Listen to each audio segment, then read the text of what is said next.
एक बादशाह जो गुरूर और ताकत के नशे में काबा को गिराने के इरादे से हाथियों का फौज लेकर मक्का की तरफ चल पड़ा था। मैं इस पुरानी इमारत को मिट्टी में मिला दूंगा, फिर देखता हूँ लोग इबादत के लिए कहाँ जाते हैं। ये वाकया हुजूर सल्लल्लाहु अलैहि वसल्लम की विलादत से सिर्फ 55 दिन पहले का है। यमन का बादशाह अबरहा, जिसने एक अजीमुशान गिरजाघर तामीर किया था और ये कोशिश करने लगा कि अरब के लोग बजाय खाना काबा के यमन आकर इस गिरजाघर का हज किया करें। जब मक्का वालों को ये मालूम हुआ तो कबीला किनाना का एक शख्स गैज़ व गज़ब में जल भून कर यमन गया और वहां के गिरजाघर की सख्त तौहीन की, उसे नापाकी से आलूदा कर दिया। जब अबरहा ने ये वाकया सुना तो वो तैश में आपे से बाहर हो गया। उस पुरानी इमारत का इतना एहतराम मेरे इस शानदार महल से ज्यादा, आज हम उस दीवार को मिटा देंगे जिस पर अरब नाज करते हैं। जाओ, लश्कर को तैयार करो।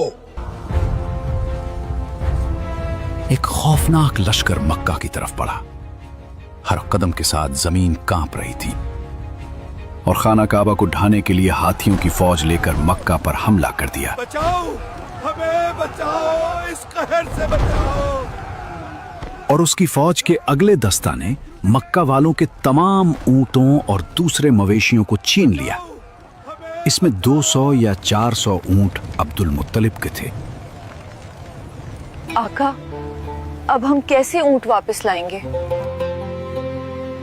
आप फिक्र मत करो। अब्दुल मुत्तलिब को इस वाकया से बड़ा रंज पहुंचा।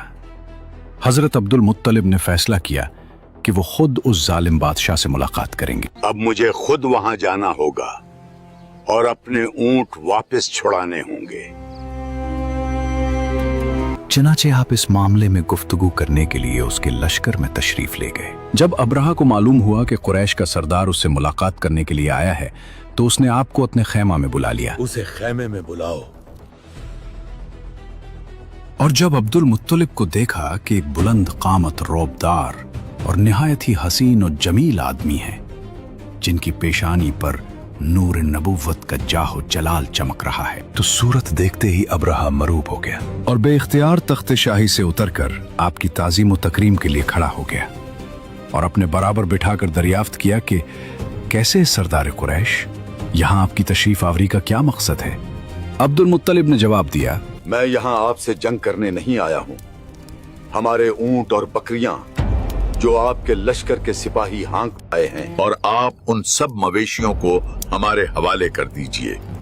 ऐ सरदार कुरैश, मैं तो ये समझता था कि आप बहुत ही हौसलामंद और शानदार आदमी हैं, मगर आपने मुझसे अपने ऊंटों का सवाल करके मेरी नजरों में अपना वकार कम कर दिया।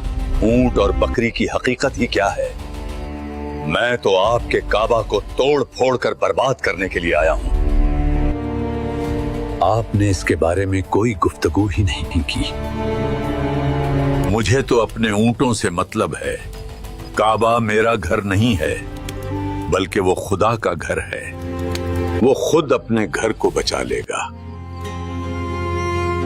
मुझे काबा की जरा भी फिक्र नहीं है। ये सुनकर अबरहा अपने फिरौनी लहजे में कहने लगा, ऐ सरदार मक्का, सुन लीजिए, मैं काबा को ढाकर उसकी ईंट से ईंट बजा दूंगा और रोए जमीन से उसका नामो निशान मिटा दूंगा, क्योंकि मक्का वालों ने मेरे गिरजा की बड़ी बेहुरमती की है। इसलिए मैं इसका इंतकाम लेने के लिए काबा को मस्मार कर देना जरूरी समझता हूँ। फिर आप जाने और खुदा जाने, मैं आपसे सिफारिश करने वाला कौन?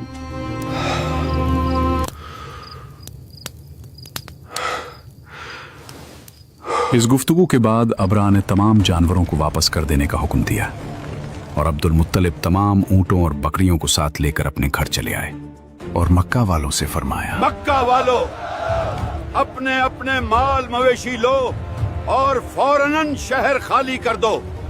इस जालिम का लश्कर किसी भी वक्त पहुंचने वाला है। मेरे साथ पहाड़ों की चोटियों पर चढ़ जाओ। हम उसके हाथियों का मुकाबला नहीं कर सकते, मगर याद रखो, हमारा रब सब देख रहा है। मक्का, जो हर वक्त रौनकों से भरा रहता था, आज वहां एक अजीब सा सन्नाटा छा गया था। हर तरफ खामोशी थी, मगर दिलों में एक तूफान पल रहा था। हजरत अब्दुल मुत्तलिब के कहने पर हर शख्स अपने घर को खुदा के हवाले करके निकल रहा था। मक्का वालों ने पहाड़ों की ऊंट से नीचे झांक कर देखा। वहां उनका शहर खाली पड़ा था और सामने से मौत का एक लश्कर बढ़ता चला आ रहा था। माओ ने अपने बच्चों के मुंह पर हाथ रख दिए ताकि उनके रोने की आवाज दुश्मन तक न पहुंचे। बेटा, खामोश रहो, हम बेबस हैं, मगर वो ऊपर वाला सब देख रहा है।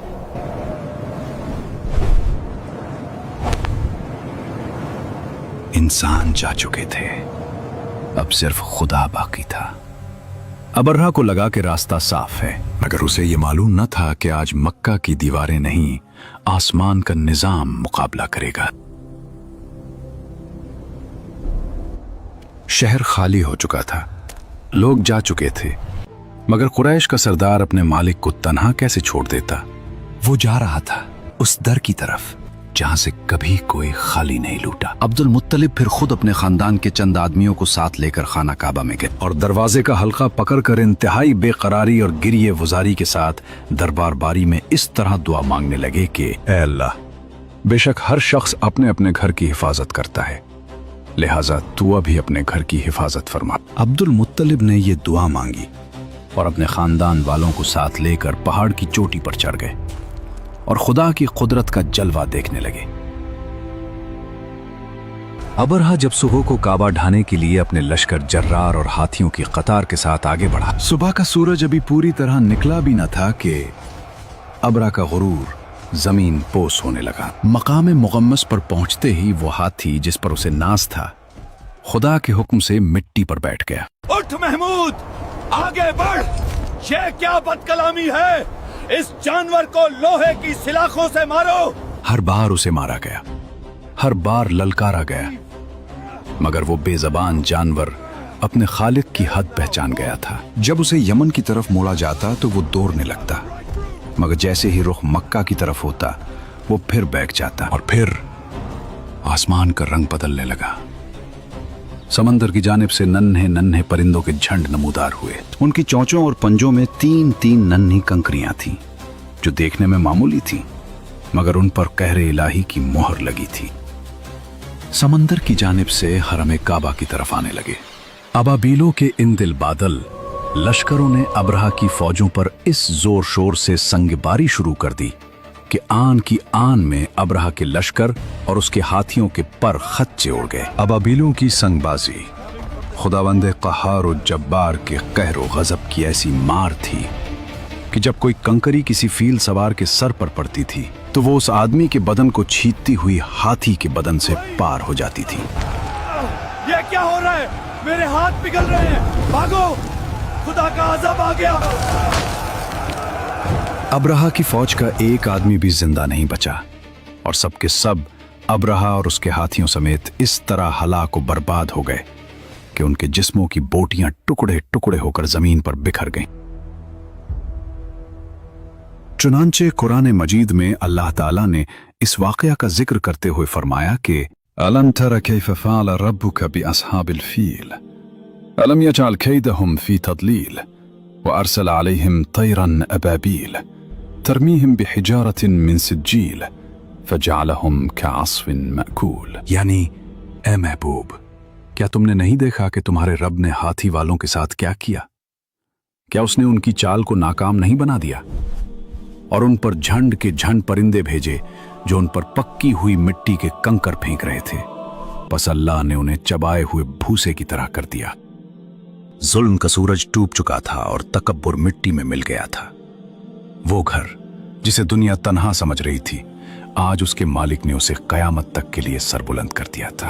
अब वक्त था पहाड़ों से नीचे उतरने का, खुदा की कुदरत का निशान अपनी आंखों से देखने का। सरदार कुरैश जब नीचे तशरीफ लाए तो उनकी आंखों में आंसू थे और दिल में शुक्र का एक समंदर मोजजिन था। उन्होंने काबा की दीवारों को चूमा और अपने रब के हुजूर सजदा रेज़ हो गए। ये करामत हजरत अब्दुल मुत्तलिब को सिर्फ कुरैश का सरदार ही नहीं बल्कि पूरे अरब का मुस्तजाबुद्दावात, जिनकी दुआ कबूल होती हो, बुजुर्ग बना गई। लोग दूर दूर से उनके दीदार के लिए आने लगे।